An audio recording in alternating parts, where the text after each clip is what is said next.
నమస్కారం వార్తలకు స్వాగతం. ముందుగా ముఖ్యాంశాలు. ఎన్నికల ప్రచారంలో భాగంగా CM Revanth Reddy road show, BRS నాయకులపై విమర్శలు, MLA Perni Nani press meet, పలు అంశాలపై వివరణ. ఏపీ ప్రభుత్వ సలహాదారు సజ్జల రామకృష్ణారెడ్డి మీడియా సమావేశం నిర్వహించారు. పలు అంశాలపై ఆయన మాట్లాడారు. చేయగలమో అది మాత్రమే 19లో చెప్పి దానికంటే ఎక్కువ చేసినప్పటికీ అలాంటి వెసులుబాటునంతసేపు ఎలాగో చేస్తామని మరి హామీ ఎలాగో ఉంది. కానీ 2019-24 మధ్య ఏ కార్యక్రమాలు అయితే టేకప్ చేశామో వాటిని కొనసాగించడం, ఎందుకంటే అవన్నీ కూడా పేదల జీవితాల్లో మంచి మార్పు, పెను మార్పు దారి తీస్తున్నందువల్ల,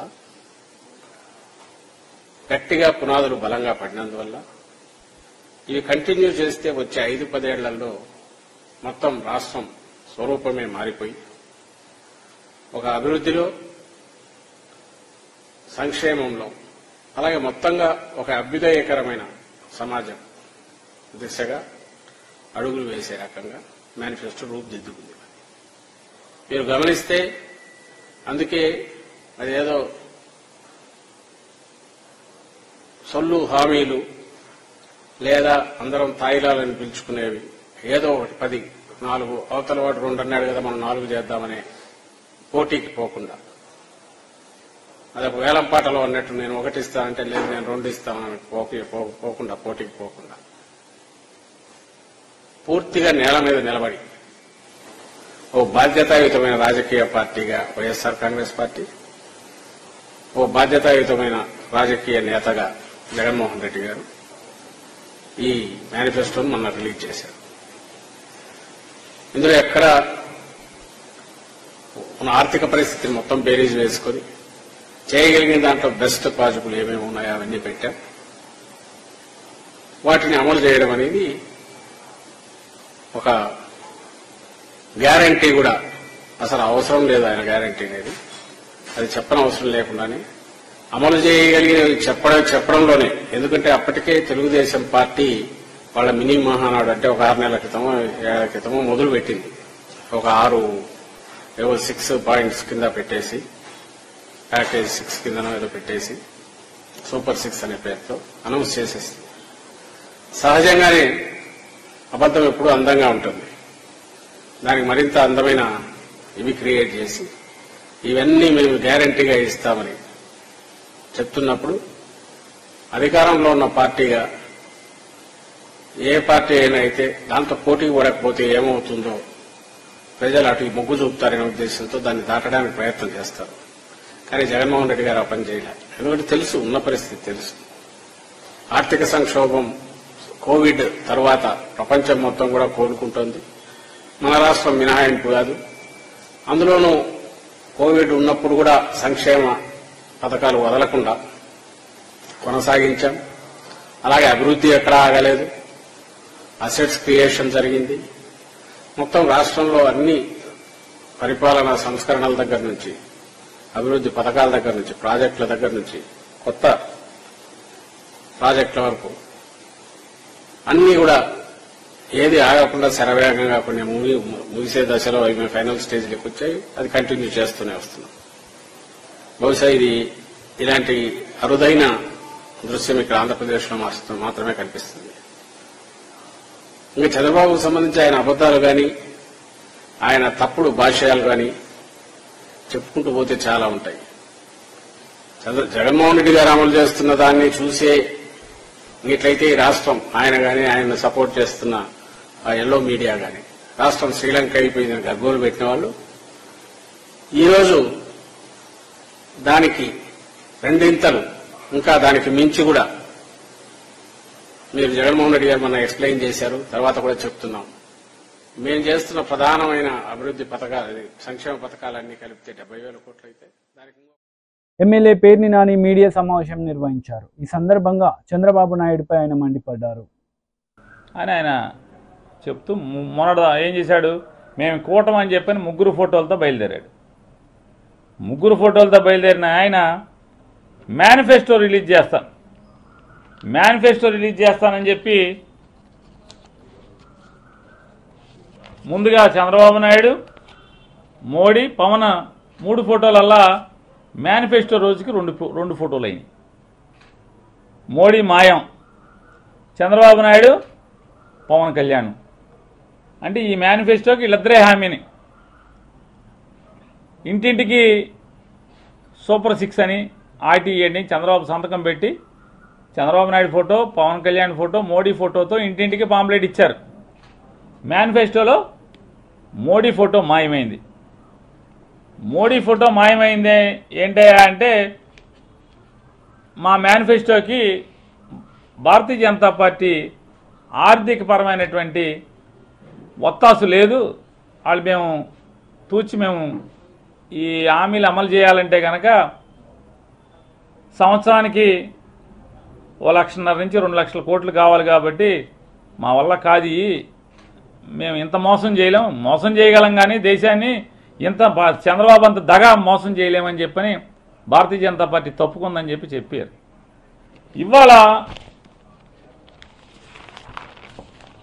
ఇవాళ తెలుగుదేశం పార్టీ చంద్రబాబు నాయుడు ఒక అడ్వర్టైజ్మెంట్ ఇచ్చాడు.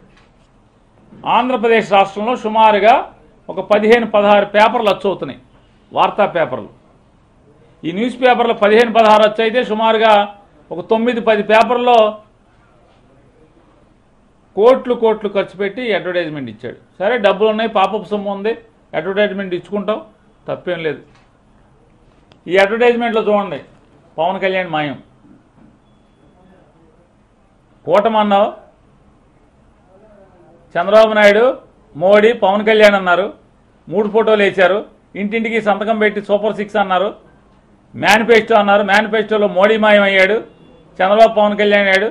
ఇవాళ ఎన్నికలు దగ్గర పడుతున్న కొందికి పవన్ కళ్యాణ్ మాయం, చంద్రబాబు నాయుడు ఫోటో ఒకటే. ఇవాళ అదొకటే కాకుండా ఇవాళ ఒక్కొక్కటిగా అంటే ఫోటోలు మాయమైనవి చూస్తున్నాం కదా మనం. మేనిఫెస్టోలో మోడీ మాయం, అంతకుముందు సూపర్ 6లో మోడీ ఉన్నాడు ఇంటింటికి పాంప్లెట్ ఇచ్చినప్పుడు. ఇందులో మోడీ మాయం, ఇందులో పవన్ కళ్యాణ్ కూడా మాయం. ఈ మాయాల సంగతి ఇప్పుడు ఫోటోలు మాయమైనవి అనుకుంటున్నాం మనం. ఫోటోలే కాదు, చంద్రబాబు నాయుడు హామీలు కూడా మాయమైపోతున్నాయి. ఇంటింటికి సూపర్ 6 పేరుతో ఊదరగొట్టారు, డబ్బా కబుర్లు చెప్పారు. ఏం చెప్పారు? పెన్షన్ 4,000 రూపాయలు చేస్తాం, పెన్షన్ 4,000 రూపాయలు చేస్తా ఉన్నారు. పెన్షన్ 4,000 రూపాయలు చేస్తారు. 4,000 ఏది నీ పెన్షన్ 4,000 రూపాయలు? ఆంధ్రజ్యోతి ఇంటింటికి ఊదరగొట్టారు 4,000 పెన్షన్, సూపర్ 6 అని చెప్పని. ఈ 6లో పెన్షన్ ఎత్తేశారు, సూపర్ 6లో పెన్షన్ ఎత్తేశారు, పెన్షన్ మాయమైపోయింది.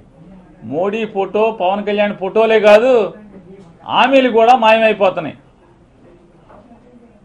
హామీలు కూడా మాయమైపోయిన పరిస్థితి, వాగ్దానాలు మాయమైపోయినటువంటి పరిస్థితి. అంటే ఎన్నికల దగ్గర పడుతున్న కొందికి 4,000 రూపాయల పెన్షన్ను టోన్ డౌన్ చేసుకుంటూ వచ్చేస్తున్నారు. ముందేమో వదలగొట్టారు 4,000 రూపాయల పెన్షన్, 4,000 రూపాయల పెన్షన్, 4,000 రూపాయల పెన్షన్ చంద్రబాబు వస్తే. మేనిఫెస్టోలో 4,000 పెన్షన్ని మొదటి పేజీ నుంచి చివరి పేజీకి వెళ్ళిపోయింది. మేనిఫెస్టోలో సూపర్ 6లోంచి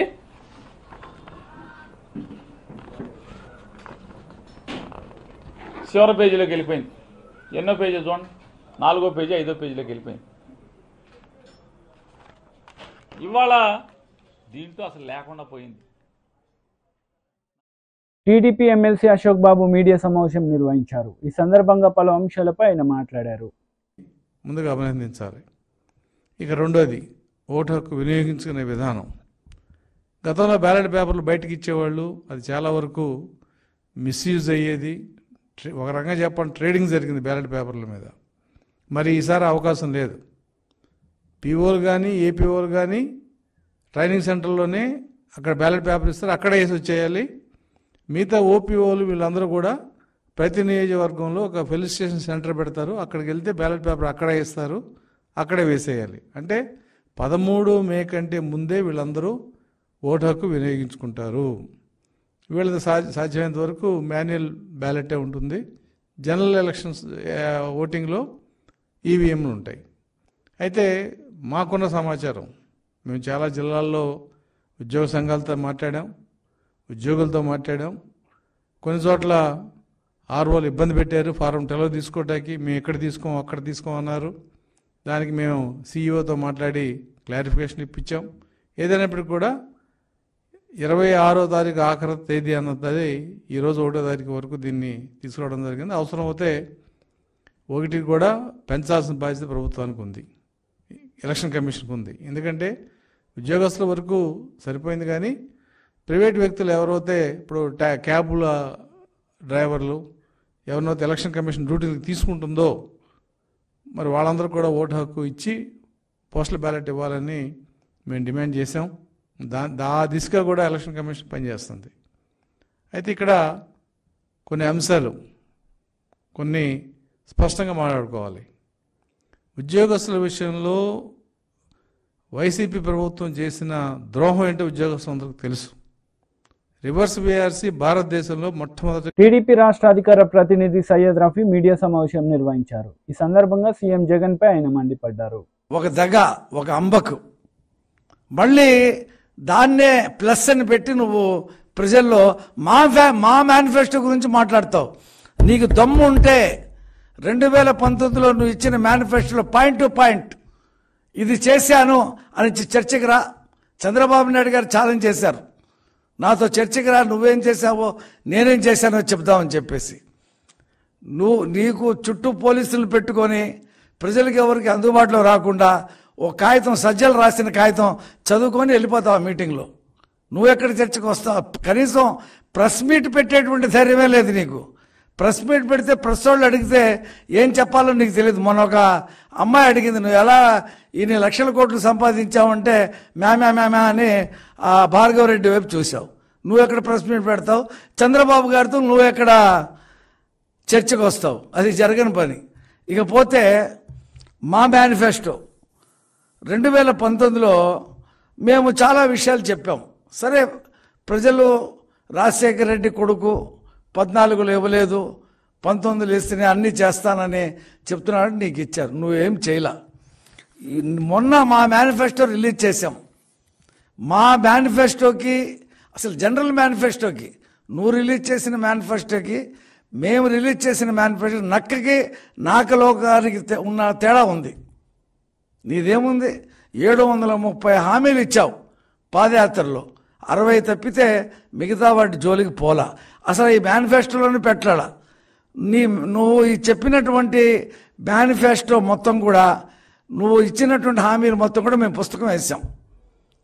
ఏ ఊర్లో ఎప్పుడు ఎక్కడ చెప్పావు, ఎంతవరకు నెరవేరిందని దానికి జవాబు లేదు. మా రాష్ట్ర అధ్యక్షులు అచ్చెన్న గారి చేతుల మీదుగా ఆ పుస్తకం రిలీజ్ చేశాం. అది రాష్ట్ర వ్యాప్తంగా పంచిపెట్టాం. ఇంకా సిగ్గు లేకుండా మా మేనిఫెస్టో ఏదో వెబ్సైట్లో నుండి తీసేశారు అని అబద్ధాలు చెప్పుకుంటూ తిరుగుతున్నావు. ఇప్పటికైనా చూడు, వెబ్సైట్లో 2014 ఉంది, 2019 కూడా ఉంది.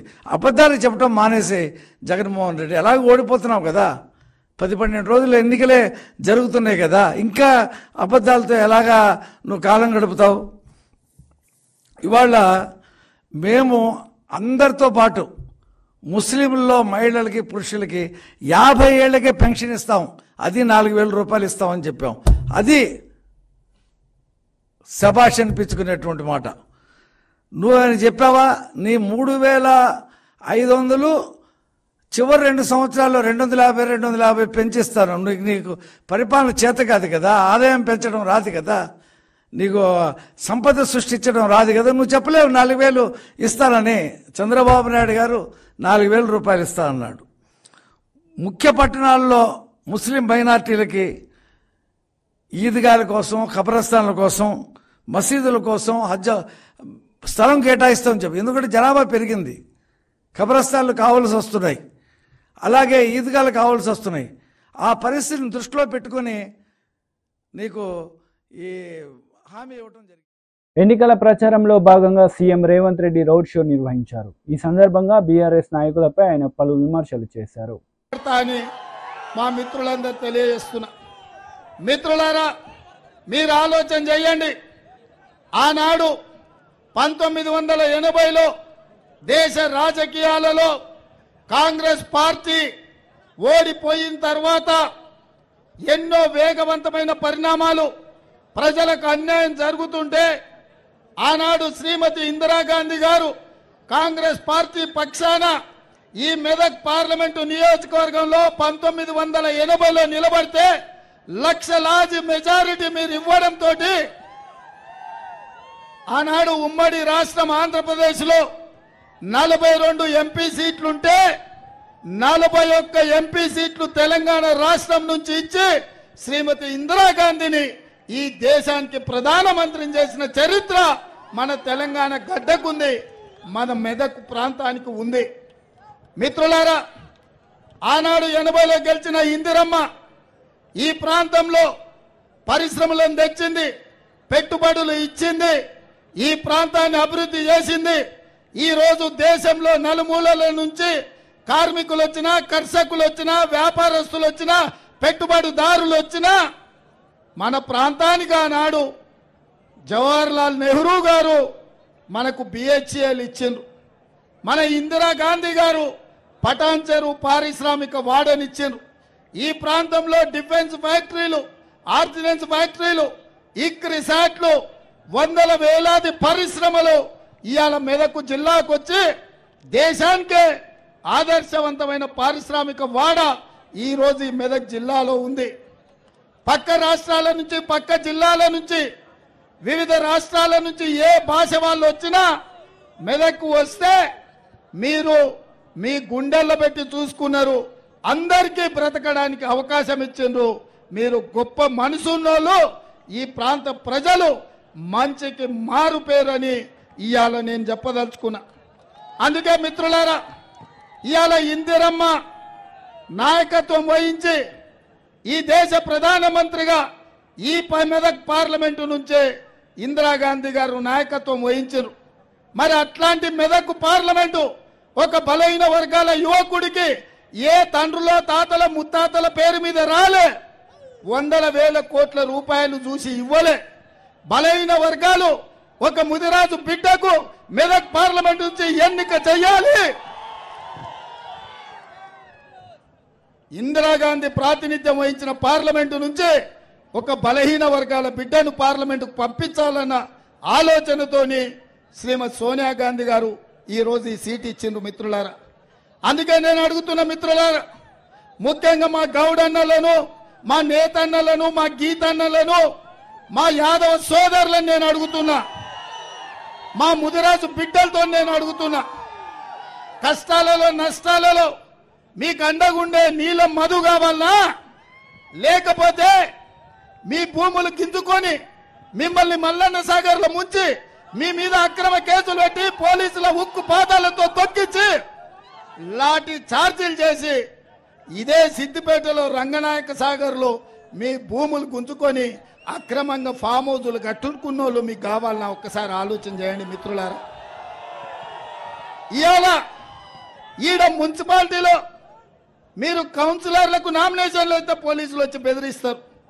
ఈడ సర్పంచ్కి నిలబడితే పోలీస్ స్టేషన్లలో వేసి కొడతారు. ఇవాళ ఇక్కడ ఎమ్మెల్యేకు నిలబడాలనుకుంటే అక్రమ కేసులు పెట్టి జైళ్లకు తోలుతారు. ఇది నిర్బంధమా? ఇక్కడ ఏమన్నా దొరల రాజ్యమే నడుస్తుందా? ఎన్ని రోజులు దొరల దౌర్జన్యం నడుస్తుంది? మీరు ఒక్కసారి ఆలోచన చేయండి. ఇవాళ ఈ దౌర్జన్యాలను మీ అన్న, మీ రేవంత్ అన్న ఈ రాష్ట్ర ముఖ్యమంత్రికి ఉన్నప్పుడు ఈ దొరల గడిల బద్దలు కొట్టకపోతే, ఈ సిద్దిపేట గడ్డ మీద 3 రంగుల జెండా ఎగరకపోతే శాశ్వతంగా ఈ సిద్దిపేట ప్రాంతం బానిసలుగా బ్రతకాల్సిన పరిస్థితి వస్తుంది. ఆలోచన చేయండి మిత్రులారా. ఇవాళ ప్రజాస్వామ్యం కోసం, ప్రజల స్వేచ్ఛ కోసం ఈ మెదక్ పార్లమెంట్ లో నీలం మధు గెలవాలి. దొరల గడీలను బద్దలు కొట్టాలంటే బలహీన వర్గాల అభ్యర్థి నీలం మధు గెలిచి తీరాల్సిందే. ఎన్నాళ్ళు ఈ పెత్తనం, ఎన్నాళ్ళు ఈ ఆధిపత్యం, ఎన్నాళ్ళు సామాన్యుడు ఎన్నికల్లో నిలబడలేని పరిస్థితి ఈ మెదక్లో తీసుకొచ్చి మాజీ మంత్రి హరీష్ రావు రోడ్ షో నిర్వహించారు. ఈ సందర్భంగా బీజేపీ కాంగ్రెస్ పార్టీలపై విమర్శలు చేశారు. ఇచ్చిందా లేదా కేసీఆర్? మరి 10 ఏళ్ళ బీజేపీ గవర్నమెంట్ ఏమి ఇచ్చింది?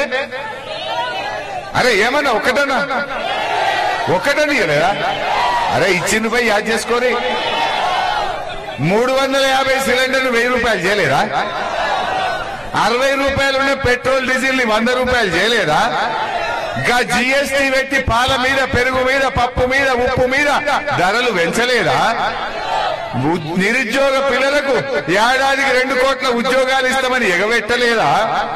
పెట్టినా లేదా? విదేశాల్లో నల్లధనం తెచ్చి మీ ఒక్కొక్కరి అకౌంట్ లో 15 లక్షలు వేస్తామని మోసం చెయ్యలేదా? మరి అయినా బీజేపీ కోటేద్దామా? ఆలోచించండి. పేదల కోసం దయచేసి ఒకటే ఆలోచించండి.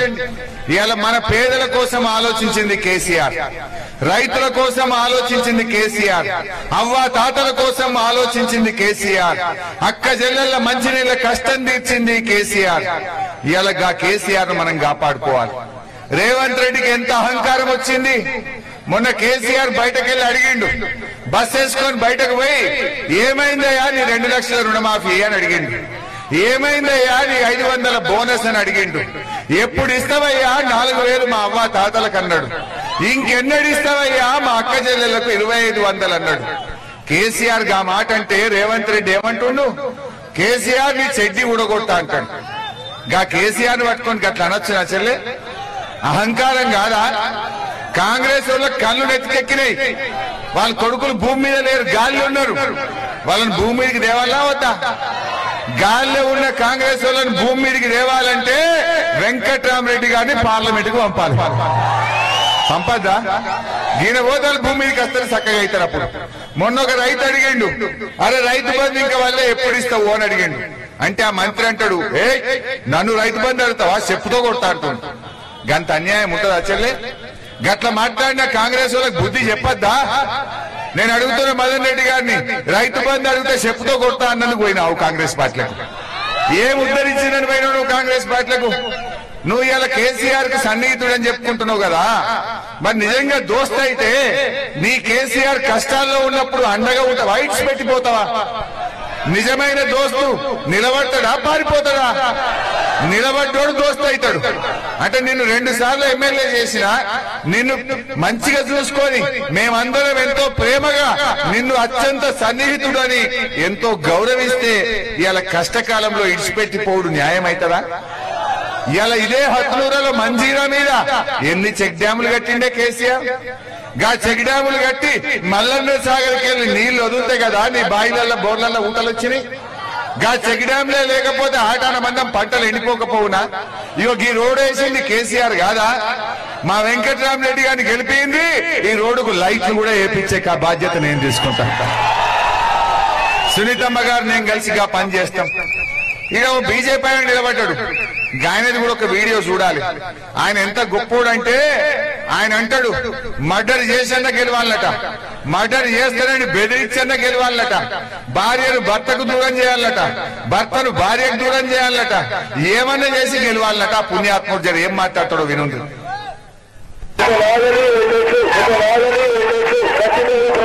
కుటుంబానికి భారతీయ జనతా పార్టీ ప్రతి నెల 2000 రూపాయలు వ్యక్తిగతంగా గెలిచిన పరిశీలనకి ఇంప్లిమెంట్ చేసే కార్యక్రమానికి మనకు స్పష్టమైనటువంటి ప్రణాళిక ఉందని చెప్పి మీకు అందరూ కూడా తెలియజేస్తూ, భారతీయ జనతా పార్టీని గెలిపిస్తే నేను గెలిపించిన 6 నెలలలో కేంద్ర మంత్రిని తీసుకొచ్చి దుర్గారెడ్డి ఎక్స్టెంట్ పార్టీ మంజూరు చేపిస్తామని చెప్పి ఈ సందర్భంగా తెలియజేస్తా ఉన్నాను. పైసలు వచ్చి గెలిచినా, తప్పు పని చేసి గెలిచినా, తలవాళ్ళు కొట్టి గెలిచినా, మర్డర్ చేసి గెలిచినా, మర్డర్ చేస్తాను భయపట్టి ఓటు చేయించుకున్నా, ఏమి చేసినా గెలిస్తేనే మనం అందరం తెల్లగుంటాం, తలకాయ ఎత్తుకుంటాం. మాజీ మంత్రి కేటీఆర్ ప్రెస్ మీట్ నిర్వహించారు. ఈ సందర్భంగా పలు అంశాలపై వివరణ ఇచ్చారు. కేసీఆర్ ముఖ్యమంత్రి ఉన్నప్పుడు ఆ రోజు కూడా ఇట్లాగే నోటీస్ ఇచ్చిండ్రు. అందులో కూడా విద్యుత్తు నీతి కొరతల గురించి ప్రస్తావించిండ్రు అనుకుంటా. ఆయన ఒక ట్విట్టర్లో ఒకటి పెట్టారు, ఏమని?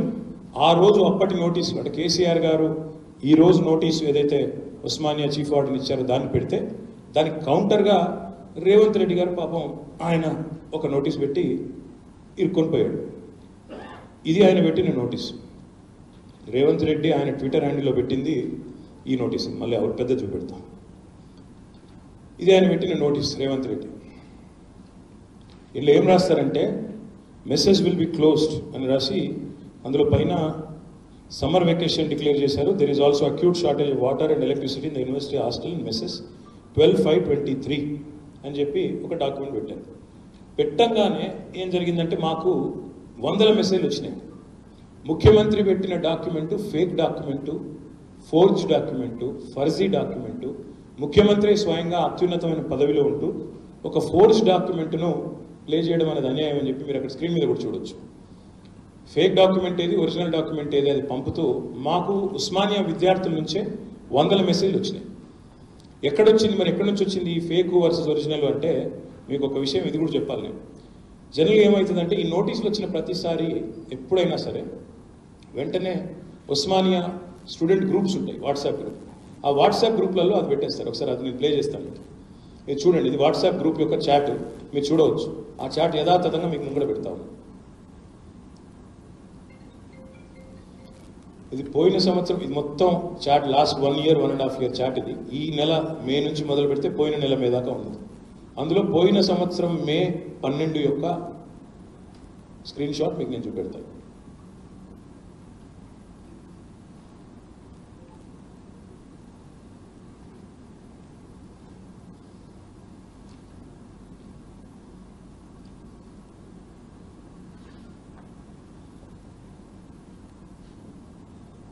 ఇది పోయిన సంవత్సరం మే 12 నాటి స్క్రీన్ షాట్. అందులో ఏముందంటే మీకు ఇది ఇంపార్టెంట్, ఇది చాలా. ఇందులో ఏముందని చెప్తాను. ఎంత దుర్మార్గం అంటే ఈ ముఖ్యమంత్రి స్వయంగా ఫేక్ డాక్యుమెంట్లు తయారు చేయడం అనేది ఎంత చండాలం అంటే ఈయన పెట్టిన దానిలోనేమో ఫేక్ డాక్యుమెంట్లో acute shortage of water and electricity in the university hostels and messes అని తయారు చేసి పెట్టినాడు. ఒరిజినల్ ఒకసారి పెట్టండి, ఒరిజినల్ పెట్టండి. ఒరిజినల్ది చూడండి దయచేసి. ఒరిజినల్ దానిలో ఏముందంటే, ఒరిజినల్గా 12th May నాడు ఇచ్చిన 2023 నాడు ఇచ్చిన దానిలో ఏముందంటే, university has declared summer vacations to the students and hence mess facility to the PG hostels will be closed with effect so and so date and will be reopen on so and so date. ఇంతే. Shortage of water లేదు, electricity లేదు. ఇది రేవంత్ రెడ్డి అనే ఒక పనికిమాలిన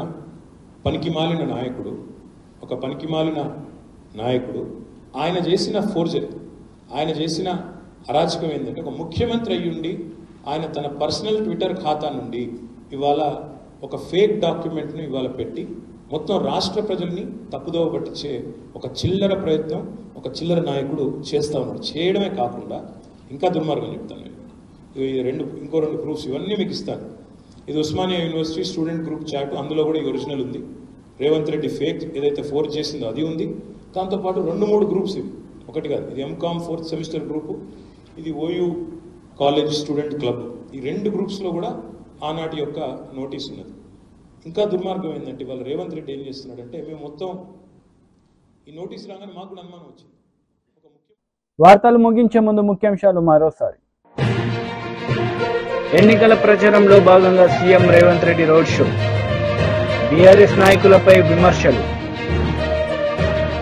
MLA Perni Nani press meet, పలు అంశాలపై వివరణ. ఈ వార్తలు ఇంతటితో సమాప్తం. తిరిగి ప్రసారమయ్యే వార్తల్లో మళ్ళీ కలుద్దాం. అంతవరకు సెలవు. నమస్తే.